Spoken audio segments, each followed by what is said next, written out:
É uma oportunidade para nós desmistificarmos, né, essa questão, porque muitas às vezes acreditam que os pentecostais ou não tem nada a ver com a reforma, ou fazem pouco caso da reforma. Principalmente quando falamos do pentecostalismo clássico, porque, fazendo aqui até um gracejo, como diria o rei, há tantos e tantos, né? São tantos e tantos pentecostalismos, né? Que às vezes as pessoas não conseguem identificar uma essência ali do que nós chamamos do pentecostalismo clássico, bíblico, e que interage com outras denominações também, com outros segmentos, com outras tradições, sem nenhuma dificuldade. O pentecostalismo ele é protestante, sem dúvida nenhuma, mas é importante a gente entender que existem vários pentecostalismos. Apologeticamente falando, temos muitos pseudo-pentecostalismos também, poderíamos assim dizer. Há uma grande diversidade no chamado, não somente no pentecostalismo, mas no chamado evangelicalismo. Nós temos aí uma grande diversidade. E no que tange ao pentecostalismo especialmente, eu falaria de pelo menos 5 segmentos que saltam aos olhos, que seria o pentecostalismo tradicional. Você tem também o neopentecostalismo, que já é um pentecostalismo com uma roupagem nova, que a gente vai explicar daqui a pouco. Você tem um pentecostalismo ligado à igreja emergente. Você tem o chamado também o pentecostalismo celular e o pentecostalismo sem pastor, vamos dizer assim, que é ligado lá o que é chamado pejorativamente hoje em dia dos desigrejados, né? O pentecostalismo tradicional, definindo assim de maneira bem objetiva, é aquele que preza a Bíblia. É aquele que tem a Bíblia como a sua fonte primária de autoridade. Ainda que haja divergências secundárias, no que é essencial, o pentecostalismo clássico, ele é bíblico. Ele tem a sua fonte prioritária, primacial, precípua de autoridade, a Bíblia. E nesse caso, preza o legado da reforma protestante, né? Valoriza os 5 solas, sola Scriptura, solus Christus, sola gratia, sola fide, soli Deo gloria.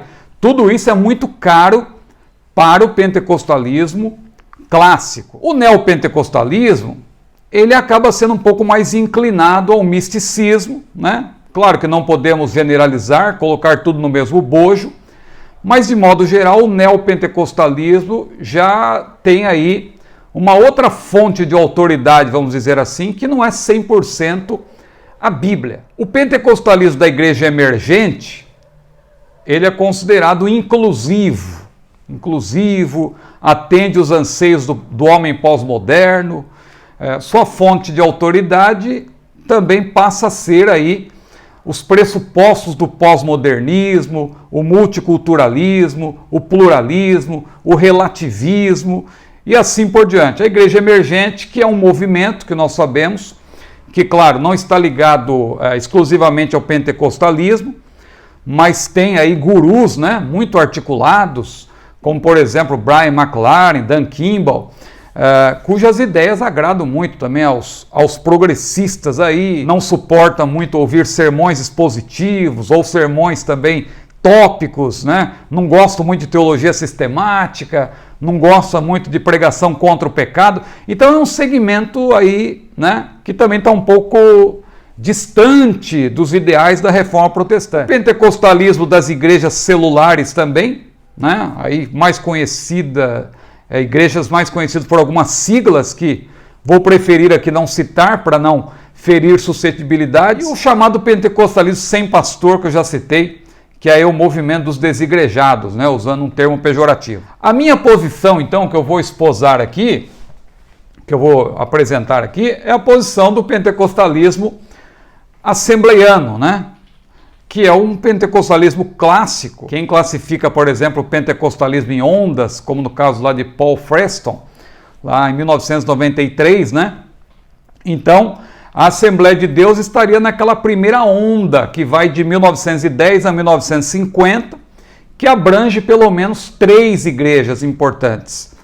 A Congregação Cristã no Brasil, que foi a primeira igreja pentecostal no Brasil, vamos dizer assim, 1910, fundada por Luigi Francescon, um italiano, que passou lá por Chicago, conheceu William Durham, por onde passou também Daniel Berg e a dupla, né, assembleiana. Eles eram batistas, né? Foram também os fundadores da Assembleia de Deus do Brasil. Com uma diferença, a Congregação Cristã no Brasil, ela é inclinada ao chamado calvinismo, e a Assembleia de Deus, ela é arminiana. Tem também uma terceira igreja, que não cresceu muito, que é a Igreja Batista Sueca, que surge em 1912, lá na cidade de, eu acredito que é Guarani, o nome da cidade, no Rio Grande do Sul. Então, também é um outro segmento, mas que não cresceu muito. Mas aí então são as ondas que são classificadas, essa primeira onda de 1910 a 1950, a segunda onda, que é chamado também de deuteropentecostalismo, é aquela onda que abrange as igrejas Quadrangular, Igreja Unida, Brasil para Cristo, a própria Deus é Amor, que tem diferenças, claro, no seu perfil teológico, eclesiástico, consuetudinário, mas que mantém ali alguns elementos unificadores no que tange ao pentecostalismo. Depois veio uma terceira onda, que aí sim é chamada de neopentecostalismo, a partir de 1970, que aí abarca aquelas igrejas que geralmente têm alguns adjetivos de grandeza, sim, alguma coisa mais universal, mundial e assim por diante. E outras igrejas também, mas quem são os pentecostais clássicos, que nesse caso prezam a reforma protestante? São aqueles que se consideram, claro, antes de tudo, bíblicos. Eu tenho até um livro que ele tem um título provocativo, que é esse livro aqui, ó, Pedro, o primeiro pregador pentecostal, né, de uma série Pregadores da Bíblia, pela CPAD.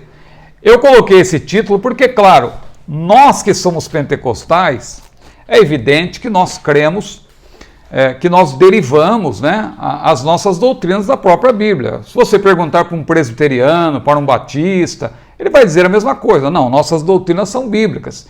Então, para nós, claro, nós consideramos que o pentecostalismo ele começa já no primeiro século.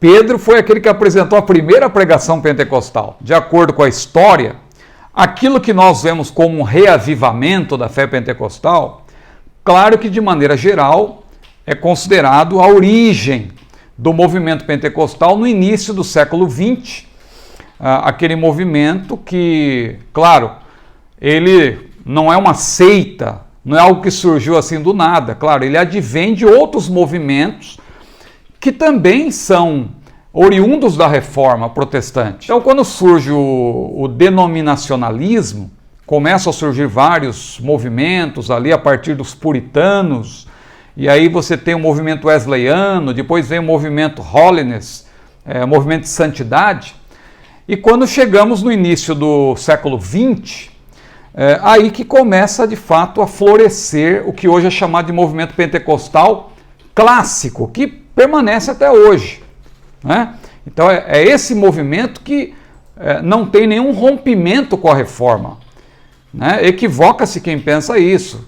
O assembleiano, o pentecostal não gosta da reforma, não preza a reforma, outros dizem que sequer deveríamos celebrar essa data, mas o fato poderíamos citar aqui pelo menos 3 nomes importantes nessa origem, que é Charles Fox Parham, né, lá em Kansas, né, que ele era professor de um instituto bíblico, e ele teve como aluno um aluno negro, que é William Joseph Seymour, né, a pronúncia varia, até dentro dos Estados Unidos, aqui no Brasil, muitos falam Seymour, né? Então, William Seymour era um cristão negro que foi aluno de Fox Parham, né, de Charles Fox Parham.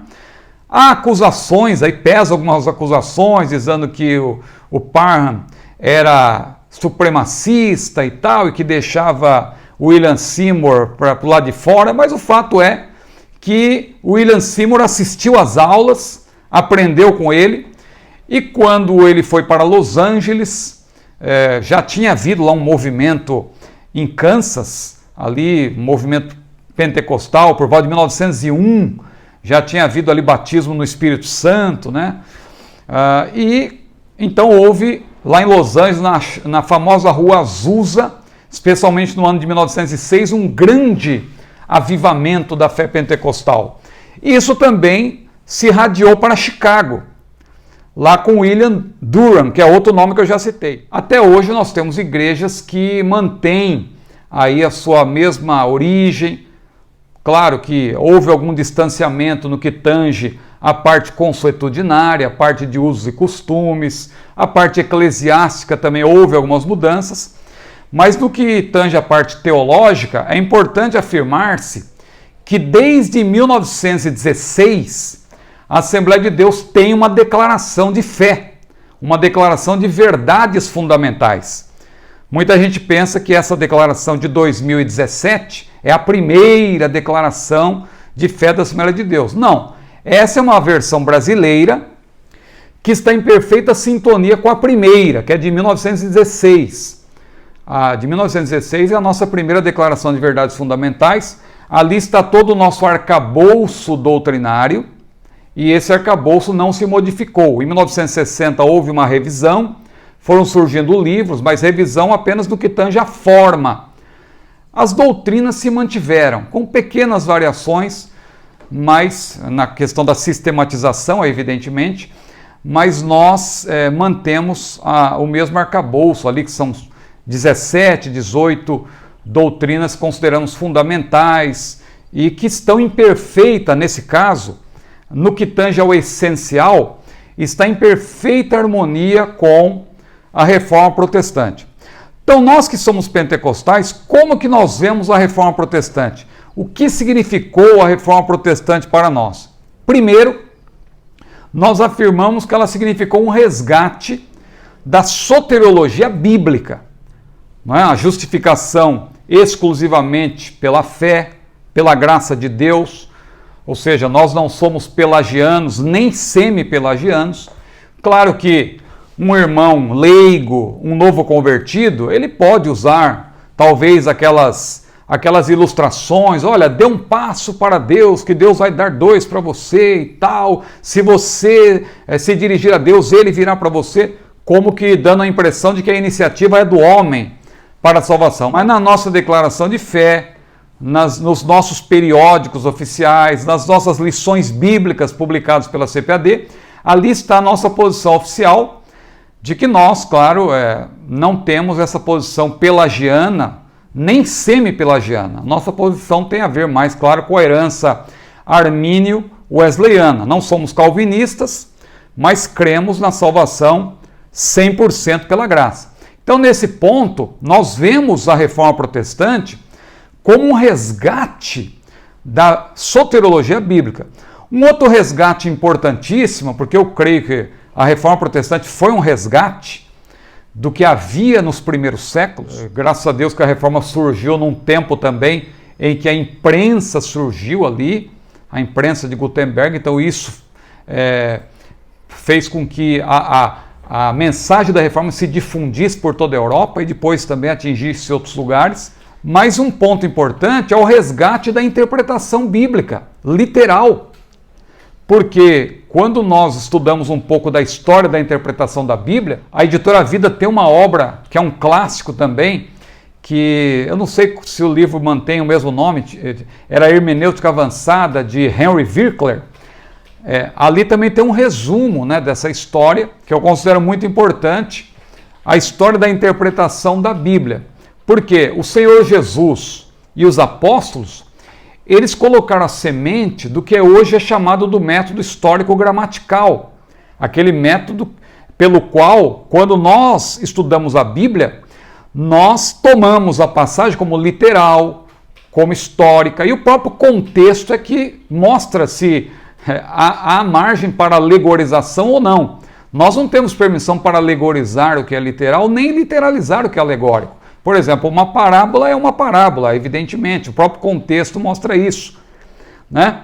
Agora, a gente sabe que isso acabou florescendo na escola de Antioquia da Síria, foi uma escola importante de interpretação literal, né? Lembrando de Jesus, Jesus citou Adão e Eva como pessoas que realmente existiram, Jesus citou a história de Jonas como real, os apóstolos também, eles não alegorizaram, o Gênesis não foi alegorizado, Gênesis 1 e 2, né?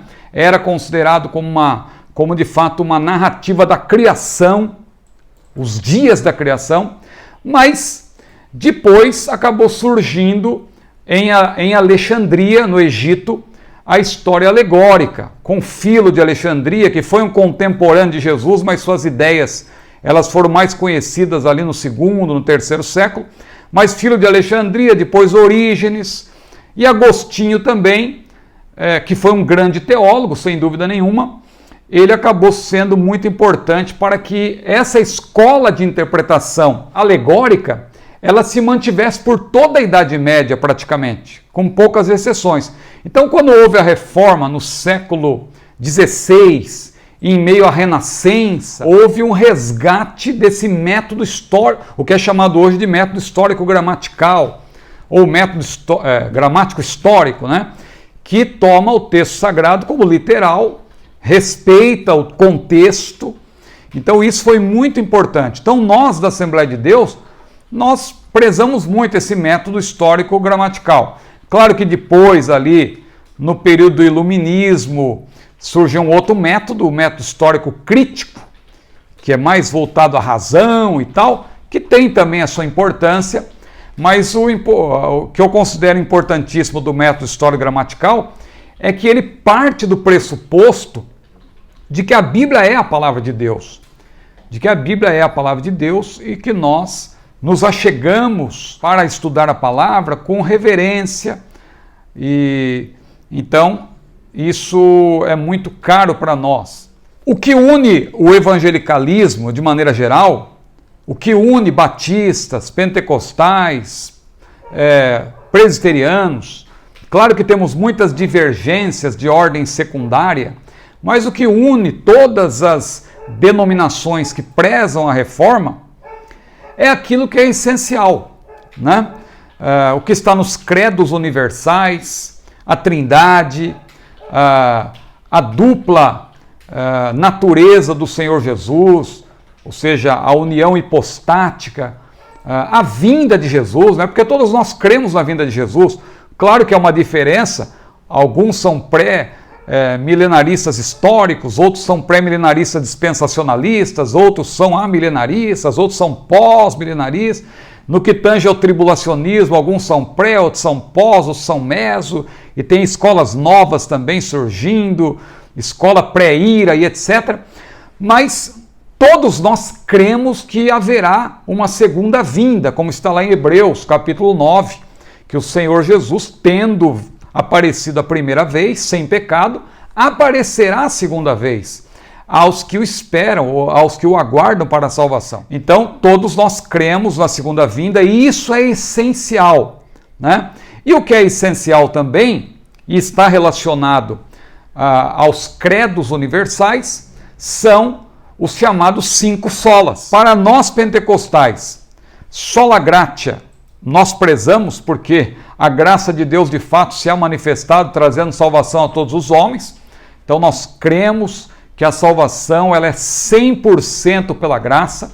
A Bíblia mesmo diz lá em Efésios capítulo 2, versículos 8 a 10, pela graça sois salvos por meio da fé, e isto não vem de vós, é dom de Deus, não vem das obras para que ninguém se glorie, porque somos feitura sua, criados em Cristo Jesus para as boas obras, as quais Deus preparou para que andássemos nelas, diz a versão corrigida, e eu como bom assembleiano estou citando aqui na versão corrigida de Almeida.